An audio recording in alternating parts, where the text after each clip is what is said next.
Hi, my name is Emma, Emma Lugo, and I live in Portland. I've been coming to the Seattle Atheist Church on Zoom off and on for a few years. So I'm here today to talk to you about the Torah.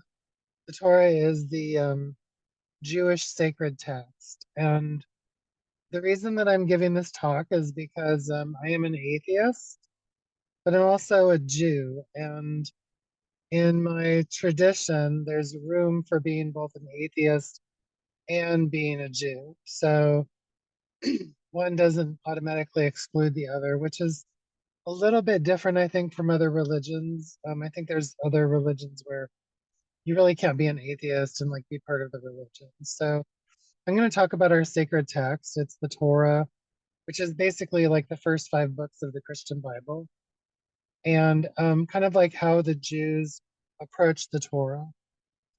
Because there's a way that I can approach the Torah as an atheist and still find it somewhat interesting. I have to do a lot of deconstruction in order to do it, but I think I'm able to do it. And in my community, I belong to a synagogue where I've served as the president.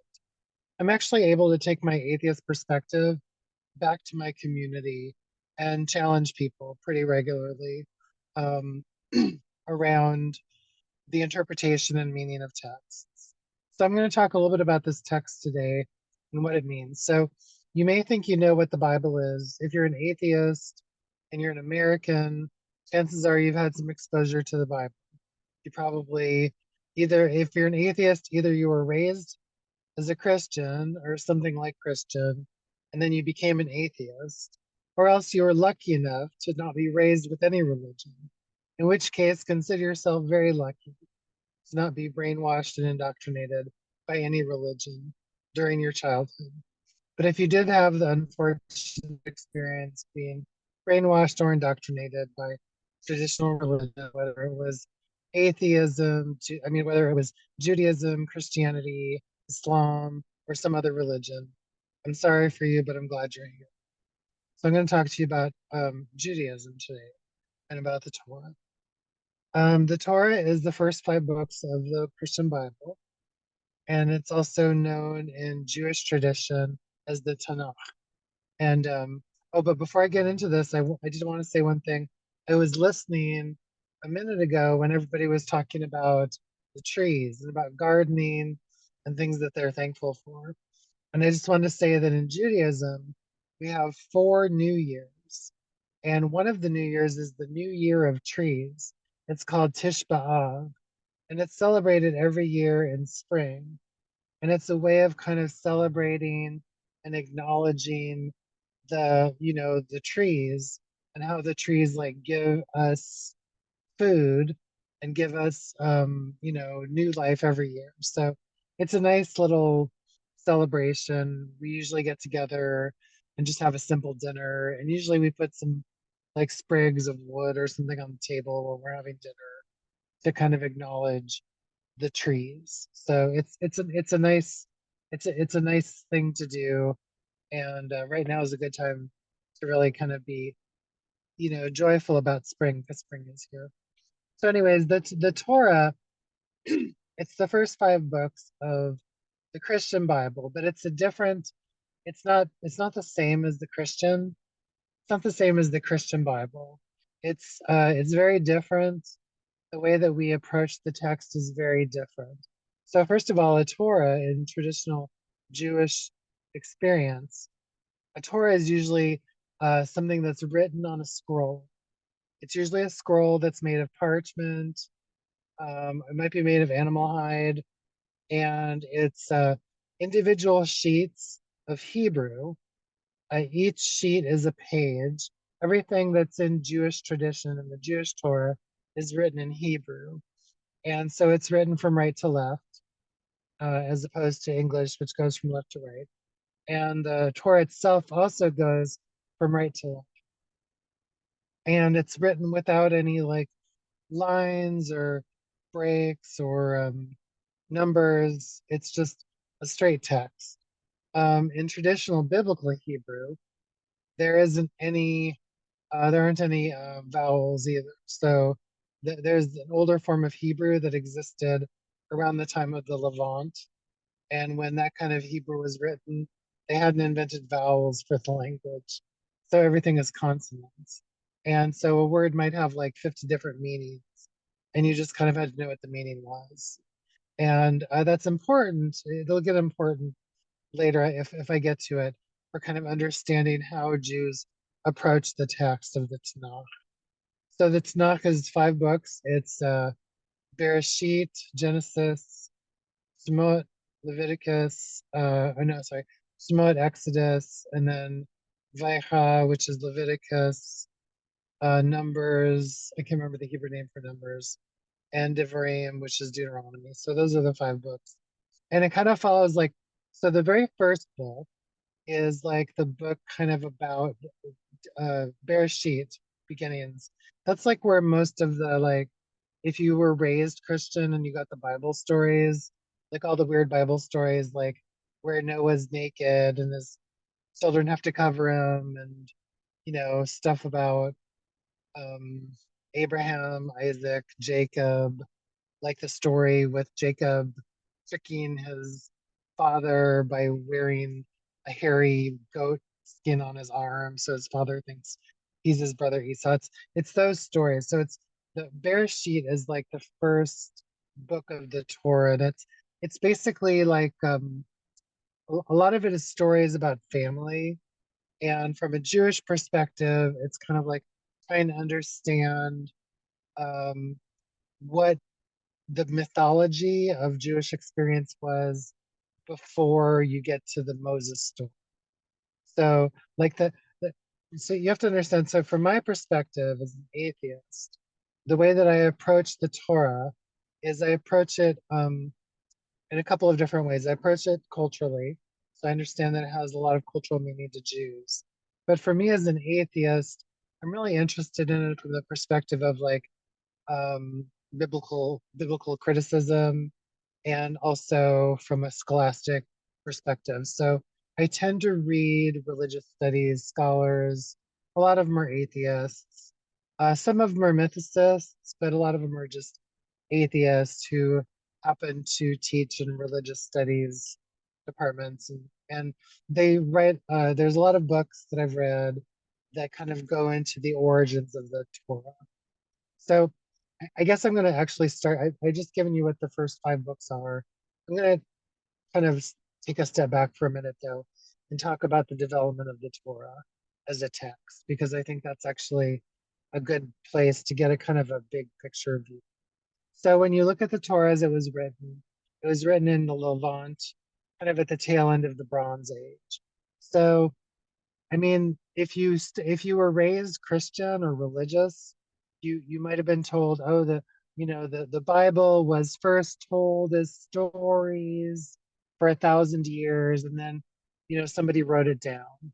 And so like that's one way of understanding it.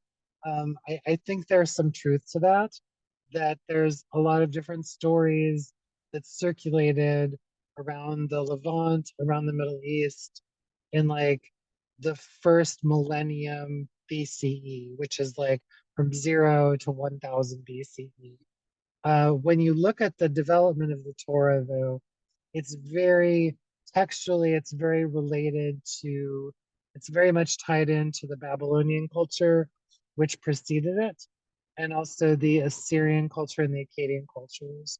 So there are these cultures, and you can actually find out a lot about them. If you go online, there's a couple of YouTube folks that you could follow. One of them is there's a person who just does regular weekly commentary on Akkadian culture, and it's really fascinating. But anyway, so the Torah came from this melting pot of these other cultures that existed around it, and of course the Egyptian too. But I think when you really look at the Torah, it's really much more deeply rooted in the tradition of Babylonian, Akkadian, and Assyrian, which are all like each one of those is an empire that existed in the Levant uh, from the basically from the beginning of like recorded Western history up until like Roman times. So it kind of started like with the Assyrians and the Sumerians. And if you remember your world history, there were the two rivers of the Tigris and the Euphrates. And that's kind of considered the basket of civilization. That's like really the origin point of Western civilization. And at that time, they began building ziggurats.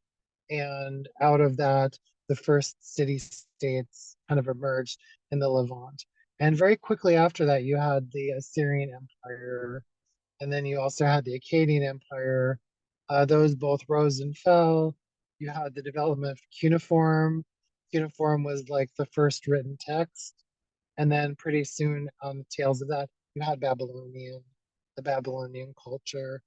And Judaism as a distinct religious and cultural tradition kind of arose around the tail end of the Babylonian culture.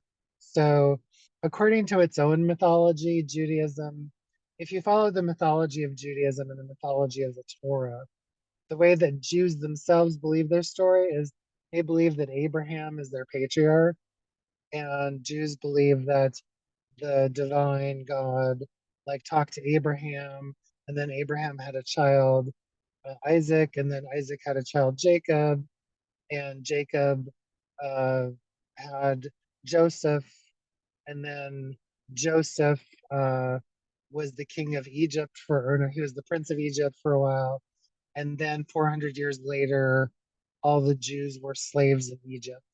And then Moses came along, and Moses liberated the Jews with the help of the divine, the atheist God, my atheist God.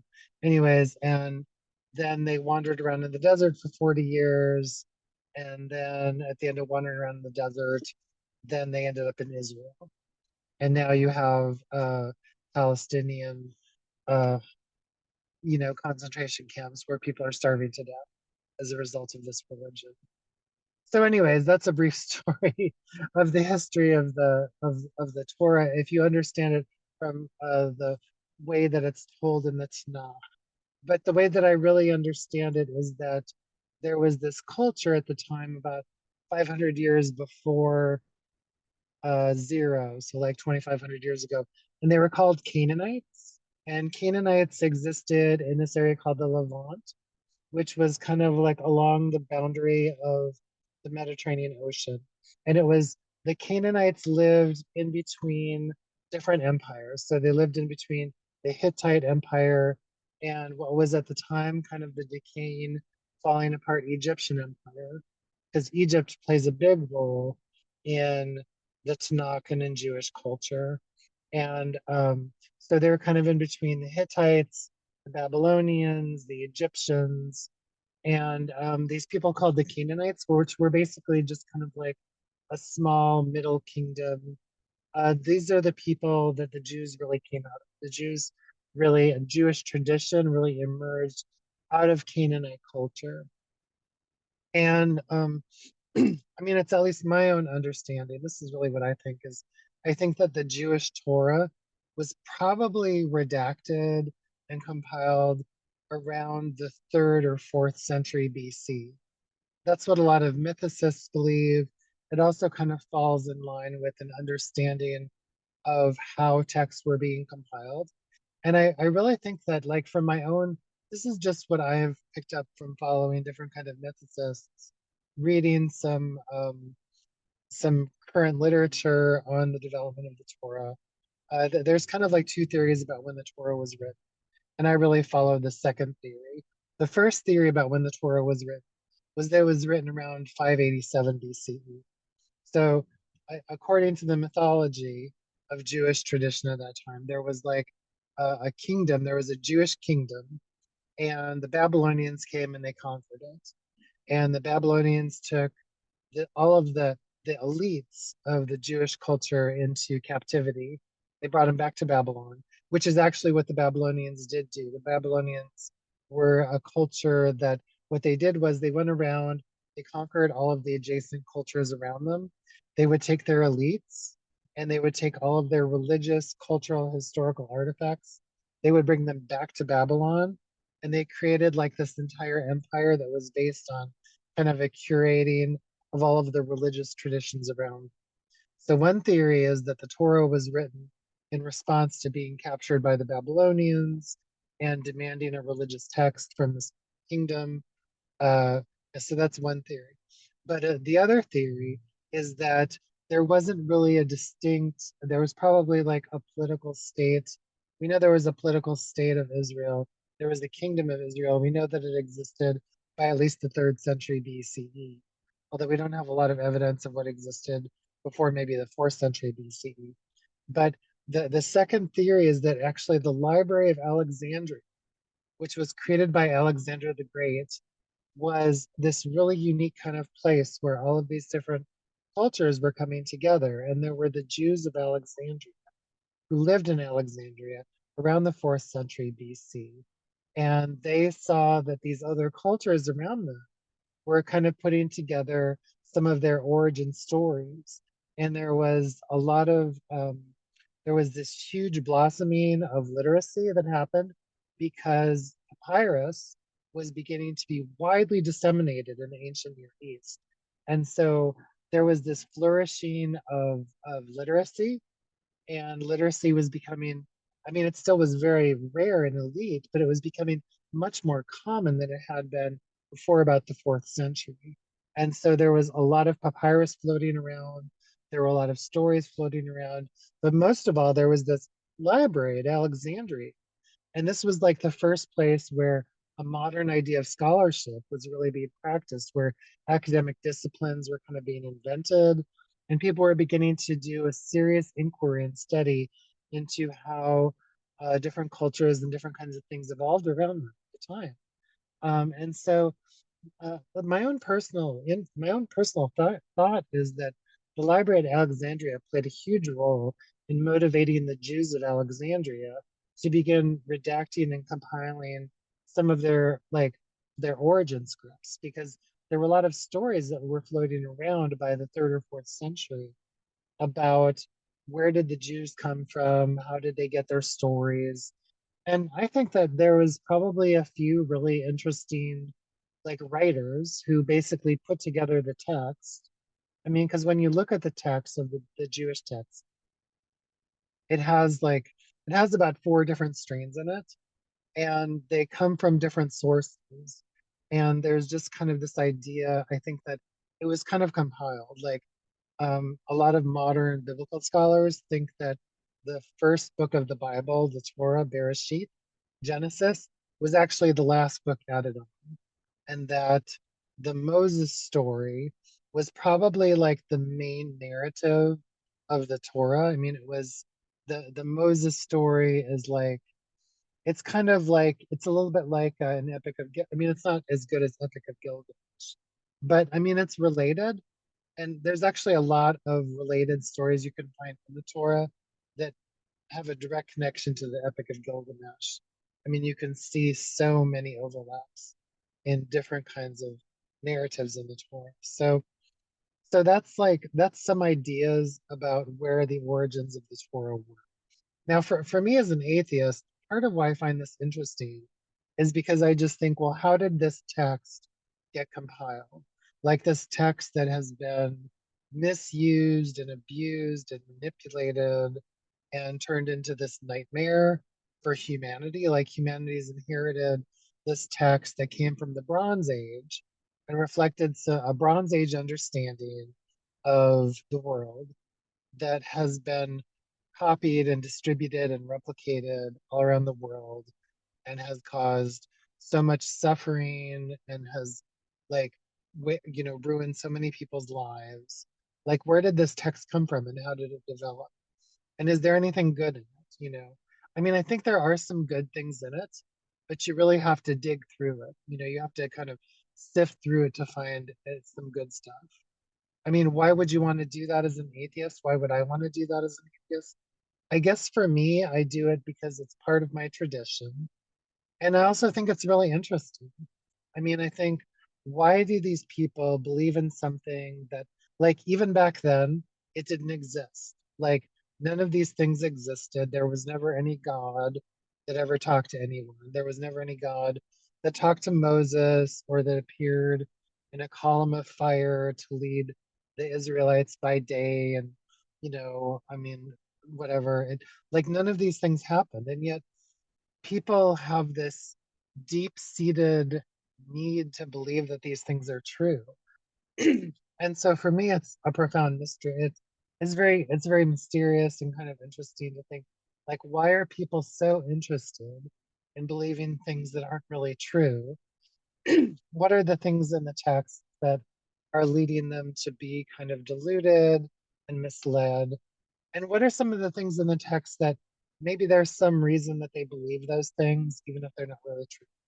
So for me, within the Torah, a really nice touchstone, a nice place for me to start, like kind of trying to get an insight into how Jews think about the Torah and how other people think about the Torah who are religious, is kind of looking at the story of the burning bush. The burning bush was this story in the Torah where Moses, who he's murdered some, he murdered an Egyptian. Okay, so Moses was like, he was an orphan. He was put in a basket. He floated down the river. This is the story, by the way. It's just a made up story, but he floated down the river. He was picked up by the Pharaoh or the Prince of Egypt or something like that. And then he was raised with as a royalty. So he was like the Hebrew from the slave class, but he was raised as a royalty. So he became part of the royal class, but he always knew that he was a Hebrew. So he knew that he was actually lower class, but he was raised upper class. And then at some point while he was upper class, he saw the other Egyptian overseers mistreating the Hebrew slaves, the lower class. And so he killed the Egyptian overseer. He killed him, and then he fled and he lived in the wilderness. And he lived in the wilderness for 40 years. And while he's in the wilderness, one day he sees a burning bush, but the burning bush isn't on fire. It's not being consumed by anything. It's just there burning.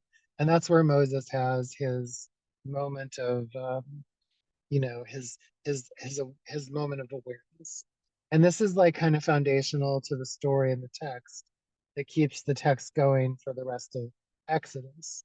Now, for me as an atheist, I think that's really interesting, that moment, because in that moment, like the expression of something that this person is talking to, like I think Moses is just talking to himself in his head.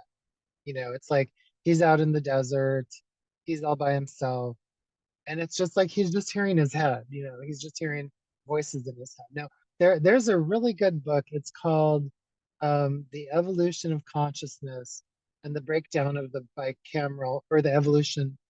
It's the evolution of consciousness and the breakdown of the bicameral mind. And it was written in the 70s. I think somebody's giving a talk about it, but I can't remember if they are. I know it was mentioned in a talk a couple of weeks ago. And it's a really interesting book. It's by Julian Jayes. And it's this book that basically theorizes that there was a time before basically the advent of literacy, when the left hemisphere and the right hemisphere were mostly disconnected. And so people heard voices and they had hallucinations and they thought that that was God. But as the consciousness became integrated as a result of literacy fundamentally changed how our cognitive structures were mapped. It's kind of a theory, and since Julian Jayes wrote that book, it's largely been discredited, but it's still a really fascinating theory, and I find it really interesting because Julian Jayes goes into an examination of the Iliad and the Odyssey to kind of like explore how people thought in the ancient world. And around the time that the Exodus narrative was written, it was written kind of, it wasn't quite as ancient as the Iliad and the Odyssey, although parts of it. But anyways, the story about the burning bush is just an interesting place for me as an atheist to begin, kind of an exploration of how do people tell themselves these stories about this mythical being that they've created, and somehow relate it to their own personal lives. So it's a story. I mean, I think that in the story itself, the main character is probably traumatized because he's committed a murder and he's he's become a victim of persecution because of his act of committing murder. But he committed a murder in the name of justice, as he sees that as justice. And now he's in exile, and so he's got a lot of stuff he has to deal with. And so I think this is just kind of his way of coming to terms with his own life choices. Um, the the Tanakh has a lot of different kinds of stories in it. A lot of the stories are just the really irritating kind of, fire and brimstone stories that, like, I think most of us really hate as atheists. I mean, there's so many stories in the Tanakh where the divine basically is murdering everybody. I mean, the God in the Torah is just kind of a reprehensible being. I mean, he's always like he destroys the entire world once because he doesn't like it, except he just picks out one person to save. And then he thinks about destroying the world again. And it's like, I think the God in the Torah is like, I mean, he mostly comes across as this angry man. I mean, I think that's really the model of it. It's like, it's this angry patriarchal God. And there's a lot of angry patriarchal God stuff in there too. But there's also some nice things. There's a few nice stories in the Tanakh. Within the broader Tanakh, there's some nice poetry, and it's an interesting book. I mean, I think that if you ever decide to read it, I mean, it's not that easy to read. I mean, as Jews, though, what we do as Jews when we're reading the Tanakh or that when we're reading the Torah is we read it really slowly. So we break the Torah, we just break the Torah, which is just the first 5 books, into 54 sections that are called Parsha. And we read one section at a time. We take the course of an entire year to read it. And what we do is we have discussions about it. So like this is in liberal Jewish communities, which are like Reform Jewish, Reconstruction Jewish, non-affiliated Jewish. And there's also a sect of Judaism called Humanistic Judaism. The humanist Jews are all atheists, basically. Like they're all atheists.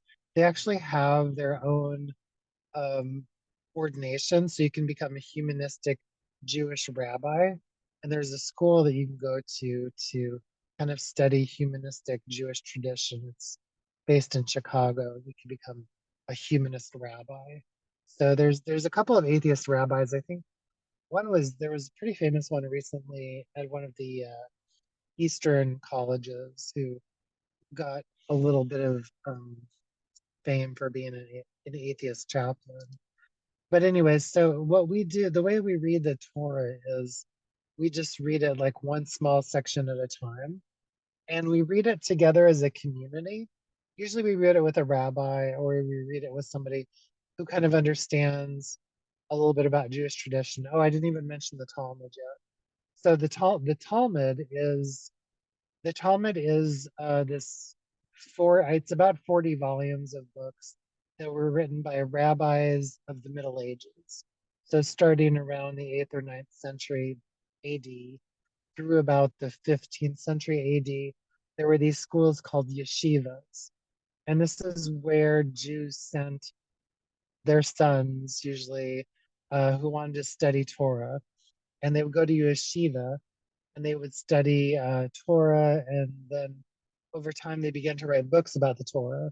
And these books are called the Talmud, and there's like 40 of them. And it's huge. It's literally thousands of pages about the Torah, where the rabbis make commentaries on the Torah and they say, well, what does this mean in the Torah? And what does that mean? How can you interpret this? So everything in the Torah is really interpreted to death. Like there's 40 different ways of looking at any text in the Torah. And so what we do as Jews is we read the Torah one parsha at a time, one week at a time, and we kind of sit around and we discuss it. People say, well, this is what I think it means. That's what I think it means. And we go through one verse at a time, really slow. And most of the Jews that I sit in with are either I mean they're not devout. Uh, there's a couple of them that are atheists, but most of them are just kind of liberal humanist type people. And that's how we go through an entire Torah set. I see that we're already at 31 minutes. I could really talk about this for a long time. I don't think that I've even gotten to like really talking about the arc of the text very well. But I think I've given you enough information at least to kind of get a sense of how an atheist Jew might look at this text that's so foundational to Western religion. And ultimately to us as atheists, because I mean, I think for me as an atheist, I had to I don't know. I mean, I had to wrestle with the text and ultimately reject it in order to come to my point of view as an atheist. So I had to really look at the text seriously and say, "Oh, this is childish fairy tales." I mean, I think I understand why these people believed all of this. It's just because they were indoctrinated, but I understand why they still hang on to it because for some people, it still has some meaning for them.